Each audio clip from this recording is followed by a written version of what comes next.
Hello everyone. This is the first introduction now that you've downloaded Hydrocad, gone through licensing for a free version, and gotten to this point. I hope you don't stumble. I hope you can read. And so here you go, watch. I do this at great risk, but I'm wondering how many stumble over this every year. It's very non-normal, but you click here to open or create a project. I'm going to go just put it in a place you want it once again, know where things are going. I'm right now just going to put it in a temp file, temp 9, I guess, up at my desktop there. Know where things are. Now, once you do this next step, you should only have to do it once, and that is to go to Settings. The calculation settings. We are going to typically, when we're using Hydrocad, we will be using the Soil Conservation's TR20. We'll be using storage indication and transport mode, and storage indication mode for routing. That's what we'll be using. The rainfall, we'll be using a type 2 storm, as you noticed in the readings, chapter 10 and 11, 11 and 12. And we're going to have a number of different storm depths. For now, we'll start with a 100-year storm, which is 6 inches of rainfall in a 24-hour period. Right? Remember, the peak of that will be something like 9 inches per hour. Antecedent moisture condition has to do with just what's happened prior on the terrain. We're going to keep that at 2 hours. Storm duration of 2, back-to-back storms of 1.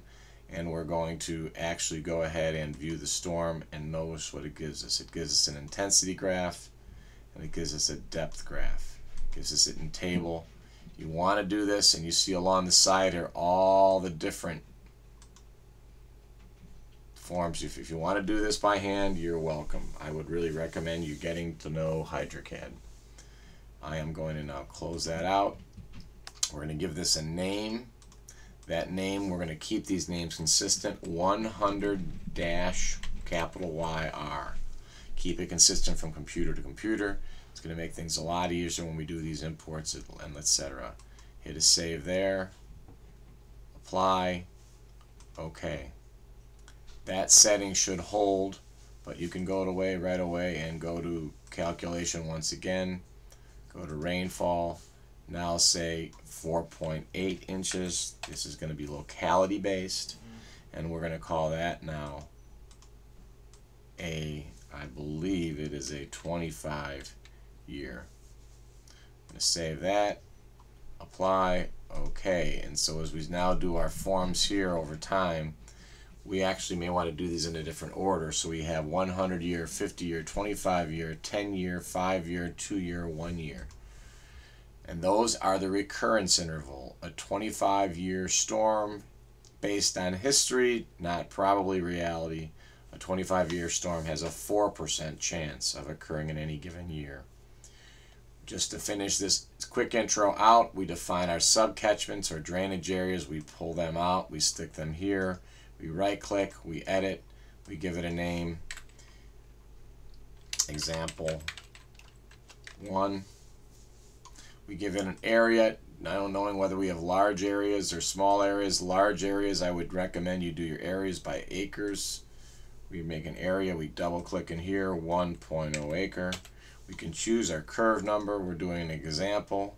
We're going to look up the C sub n, but we should know that a 98 is pavement.